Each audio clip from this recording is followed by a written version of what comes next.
Hi, it's Dr. Cassidy, and today I'm going to talk to you about finding scholarly and reliable sources for your nursing research and your nursing practice. Okay, let's start off with large language models, like ChatGPT, I think is the first one we heard of from OpenAI. Also, Google now has Gemini, and Microsoft has Copilot. I think there's a few others that are using this artificial intelligence term for these large language models. So it has intelligence right in the name, but is it like human intelligence? Well, let's look up the definition of intelligence. We'll go to Merriam-Webster, right out of Springfield, Massachusetts, by the way. So intelligence is the ability to learn or understand information, right? And the ability to apply that knowledge. This is the first definition. Another definition is that it is, so intelligence, like if the CIA is gathering intelligence on like a foreign enemy or something, that's also intelligence. As a verb, the act of understanding, that's intelligence. Now look at this one right here, number 4, the fourth definition. It is the ability to perform computer functions. So that is considered intelligence. But you can see that's very different than our general understanding of the word intelligence, which is somebody has, they're smart, they have expertise in an area. Okay. So first, I want you to understand that just because the word intelligent is in there, I just think it just throws us off, but it is not the same kind of understanding, and machine learning is not human learning. It's very different. So what is it? It's a computer program that performs tasks within set parameters. It uses publicly available information, data on the internet to generate human-like text. And this, everything that's on the internet is copyrighted. Somebody, if you create something, if you make an image or you write some text or do something that is automatically copyrighted to you, you are the owner, you created it. All of the journal articles and everything that these LLMs go to get information from is all copyrighted, but they just grab it, gather it, put all the words together in whatever algorithm they're using, and do not credit the person or people who made that original content. So it's actually plagiarism. Okay, so specifically, it uses statistical patterns to predict the probability of creating the most plausible sounding response. So it's really just grabbing a bunch of stuff, throwing it together, based off kind of like when you get that predictive text when you're typing, what is the probability this is the next word that you're going to want to use? And they do the same thing with all this text, and it puts it together, not necessarily in a factual way. It guesses what words go together, and then if it can't find what it's looking for, it makes things up in a plausible sounding way. The other problem is that it produces bias information. It perpetuates the sharing of bias information. So the internet content is predominantly written by English language, white males from Western countries. That's the predominance of the content. So these LLMs are gathering that information and kind of perpetuating that bias. All right, so really, LLMs function more like autocomplete, which, as I said earlier, they generate language based on probabilities, based on statistical probabilities, not on actual intelligence or understanding. And then they do that more than they do like a search engine, which we'll talk about next, the search engines. And they completely lack understanding. But what's the risk? Okay, so for this lawyer, the risk was that he had ChatGPT create his brief for him, which contained different cases that other judges had ruled on, and presented them to a judge in during court. And all of this stuff was made up. The cases were not real. ChatGPT had just made them up. So he didn't realize that it was doing this generative thing, that he thought it was just a large super search engine. So embarrassing to him. He had a fine and probably harm to his client as well. All right, so what does ChatGPT say about itself? Let's take a look. So if you go to the OpenAI website, ChatGPT, Move this over and you scroll down. So anytime you're looking at a website, sorry for the scrolling, if you go to the bottom, you can find the terms of use or disclaimers or uh, something like that. So this one, it's terms of use. So we're going to go to the terms of use and take a look. Now, I've already looked at this, so I kind of know where I'm going, but there's a lot you would have to, and as you do this, you get used to the process and what you're looking for. So sorry. So under content, accuracy, right here, when it talks about accuracy, it specifically says, given the probabilistic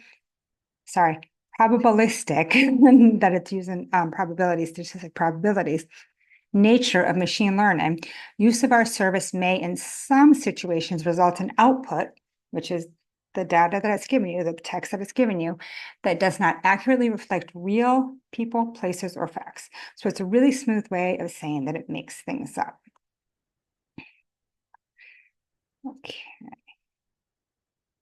So now let's look at search engines, like using Google or DuckDuckGo for research. So search engines are also algorithms that search the internet and return options for web pages that you can go to, for other content that you look at, that may be sometimes journals, it may be news articles, it may be other sites like American Nurses Association or, actual sites. So, but it is returning options ranked on relevance to the query, and the query is just what you put in the box, what it asks for. And that relevance is relevant to what's trending. So if a lot of people are looking up something, it will do predictive text to show you that and bring all those searches up to the top. It is relevant to your previous searches. So it's not giving you a wide array of like everything that you could see, but stuff that's kind of really narrow to your previous searches. It also is relevant to generating profits for itself. I mean, that is the ultimate goal of these companies. It is not relevant or ranked on factually correct content. So it's important to understand that you are just getting everything that is out there based on what you've seen before, based on what's trending, based on what is going to make the company money. Okay. And it is also biased, again, biased in the fact that you're seeing things based off what you've already seen, what they already have about your data. And again, with the just the majority, a great proportion of the content on the internet being from that perspective of the white male Eurocentric view. Okay. So what's the risk as a practicing nurse and as a practicing nursing student?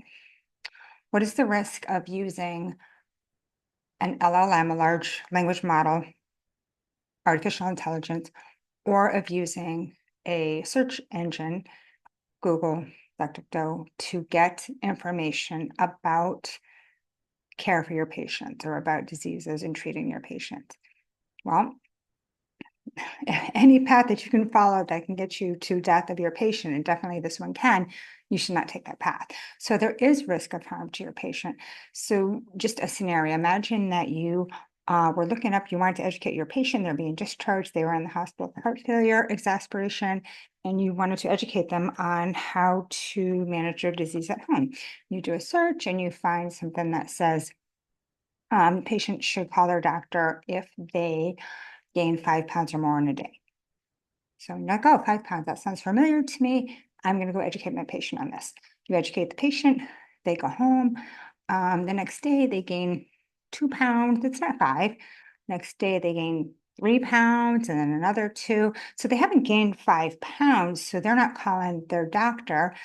But then by day 4 or 5, they are pretty fluid overloaded and coming back to the hospital. So that's harm to the patient. And certainly that could be exasperated, enough so that they don't survive that decompensation or just being in the hospital, which is an incredibly unsafe place to be. You know, all the risks of the hospital acquired conditions, having a fall, getting pneumonia, loss of function, getting a blood clot, all of those risks that are associated, they are now back at risk. So that is the risk that you're taking when you use unreliable sources. You can harm your patient.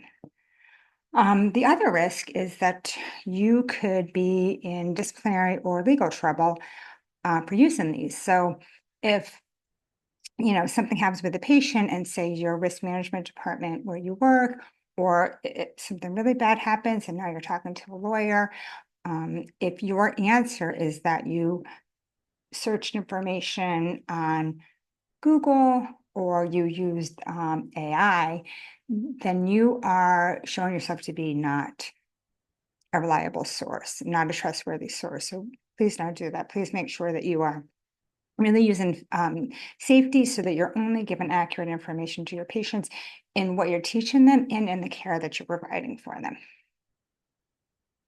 So how do you do that? All right. So to reduce your risk of giving inaccurate or incomplete information, or even just to have it, even if you have a misunderstanding of information, then you're going to treat your patients in a way that's not as safe as if you had the right information. So just use reliable sources. Anything that is a .gov, a government agency, that should be reliable. Also reputable educational institutions and reputable private organizations. So like, Harvard Health or Tufts or like the American Heart Association, those are reputable. And I'm going to show you how to see that again with the looking at the terms. And that's what we're going to do. We're going to search the web page for disclaimers that the information might not be current or accurate. We're going to use information that's directed at the medical professional instead of the patient. And we're going to use information that's current. So for research within the past 5 years, and then for medical care, it might be even more of a shorter time frame, like the drug books are updated yearly. And these are just some of the ones that I use consistently. So I've looked at I've gone down, I've looked at the disclaimers on these, I've looked at the terms of use, not on the .gov ones, because those are safe to use, they're .gov, but all the other ones. So, and I have some others too. And you will, over time, if you're doing a lot of research, if you're really looking things up, develop a list too that are safe to use. And I did ask other faculty too, hey, what website do you use that that are safe? So you can see there's quite a few. Again, I would not recommend that you just trust these. I would recommend that you specifically get in the habit, scroll down to the bottom of the page, look at the terms of use and disclaimers and make sure that these are safe for you to provide information to your patient on or to learn about how to treat your patient with. Okay. So, and doing all that is because I want to make sure that you're getting really accurate and up-to-date, good evidence-based information when you're doing your evidence-based patient teaching. So what does evidence-based practice mean? Let's look it up. So you can see when I go to Google, I just put in define evidence-based practice, and I'm getting this from Gemini, this AI overview, and it's giving me something right here. But I'm doing research stuff and I do look at these things, but not for nursing, not for healthcare. So I'm just going to skip right over that. I'm going to go down. The American Nurse Association is definitely a reputable source, but that doesn't seem to be what I'm looking for. So I'm going to just keep scrolling. These universities might be, but I don't know them. So I'm just going to go until I see something that I know. Johns Hopkins, that's perfect. So I'm going to click on that. And I know I'm going to get accurate information here.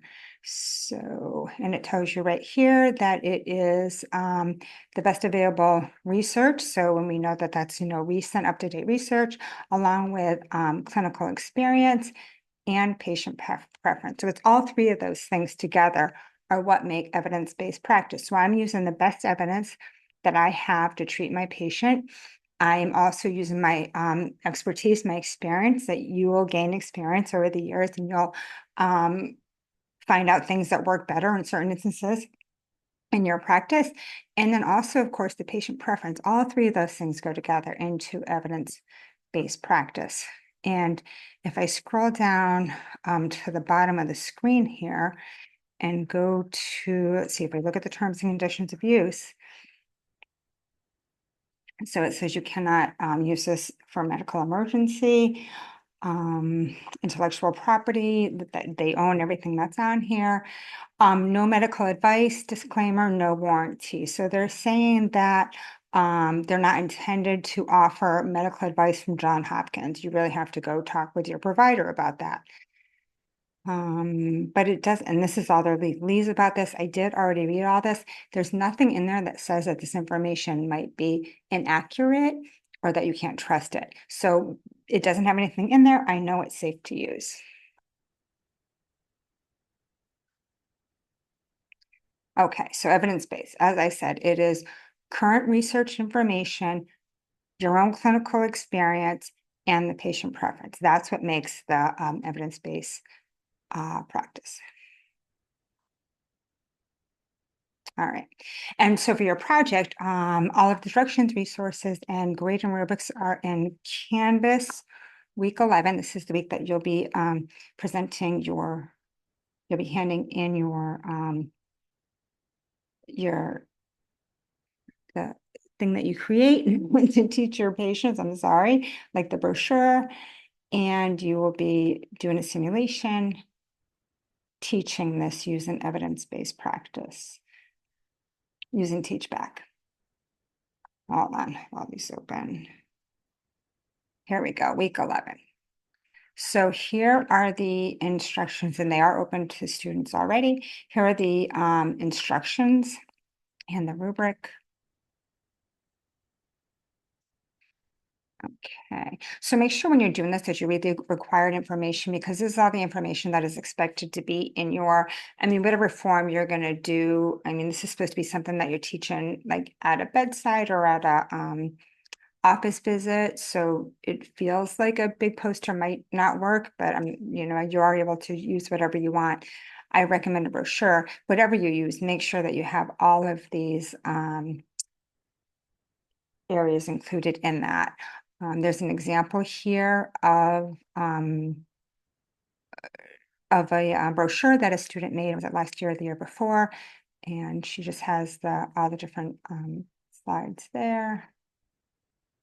What else do we have? Oh, here's the template. So if you are going to make a brochure, there is a template right here for you. I don't want you to have to spend a lot of time designing this isn't a designing class. It is just to teach you about a specific disease, get you really comfortable with that, and practice teaching your patient about that in the simulation.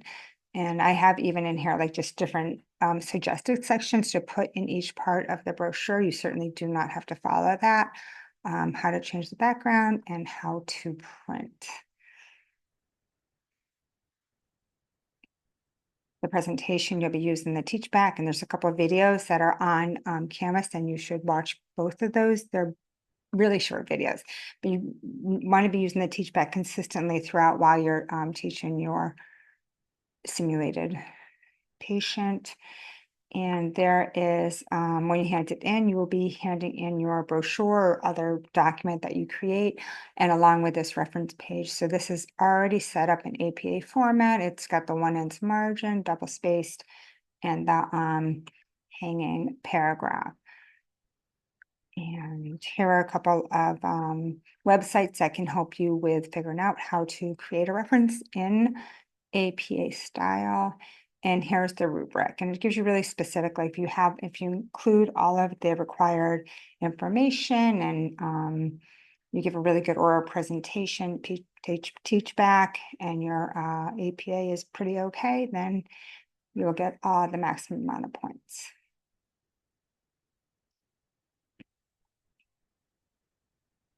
Okay. Wow, so much back up.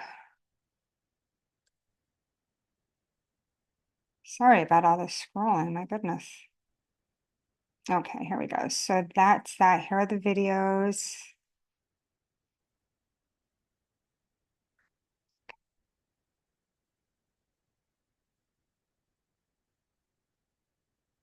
All right.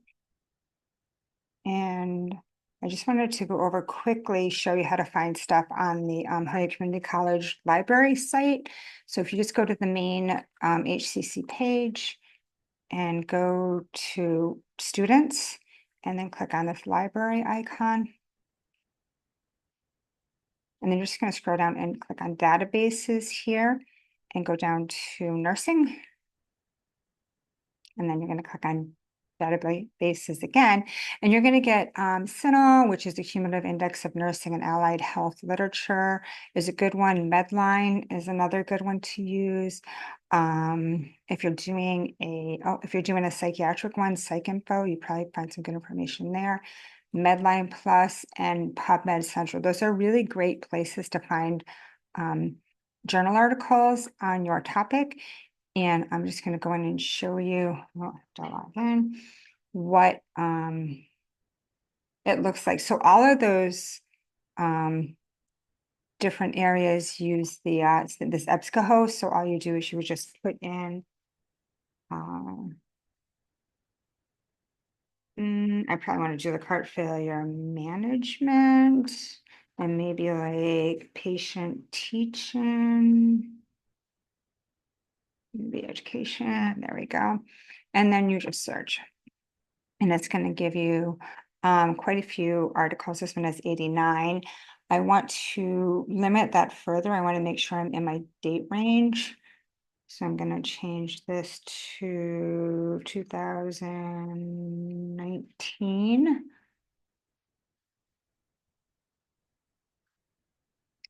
Yeah, and then you can look through the articles. When you click on an article too, there should be a place right in here. Yep.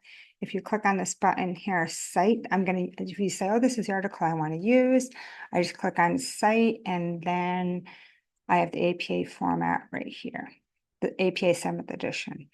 So this is not necessarily perfect. You still need to take this out and look at it, because I can tell just right off of here, like this S should not be capitalized, the B should not be the T. So you want to just compare it and make sure that you have it correct. But you can get, this has most of it correct.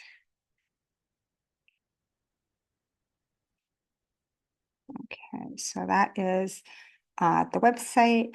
Oh, I also wanted to show you, oh, well, let me show you this first. So you can, anybody who is a resident of Massachusetts can get a Boston Public Library e-card from the library, so you have access to all of their digital content that they have. So if you want to do that, you can go ahead and do that right there through this link. And the last thing I wanted to show you, I think I have to stop sharing and go to a different, yeah, right here. So we do not have this database up to date through Hoya Community College, but you may have that through your work or through your clinical site. And this is a really great place to find information about all kinds of diagnoses and treatments. But I just wanted to show you specific to this project that you're doing, where you can also just get information for your patient education. So if you just open up whatever you're looking for, and then on the side here, if they had, not all diagnoses do, but certainly these big ones do right here, information for patients. So if I click on that, this is some information that you could, if you're in the hospital, you would print out for your patient. And then they have, oh, it's not working. Hold on. Here we go. So when you do that, they have two different types. They have the basics, and then they have the basics and beyond. So you can just, open those up and take a look at what they are, and it will help you if you're trying to struggle to figure out, what exactly should I put in here. This is very patient specific. What is heart failure? What are the symptoms? Here are some tests. So it's just a great place if you have access to this up to date to get more information. Okay. And I think that might be all there was. Let me go back to my.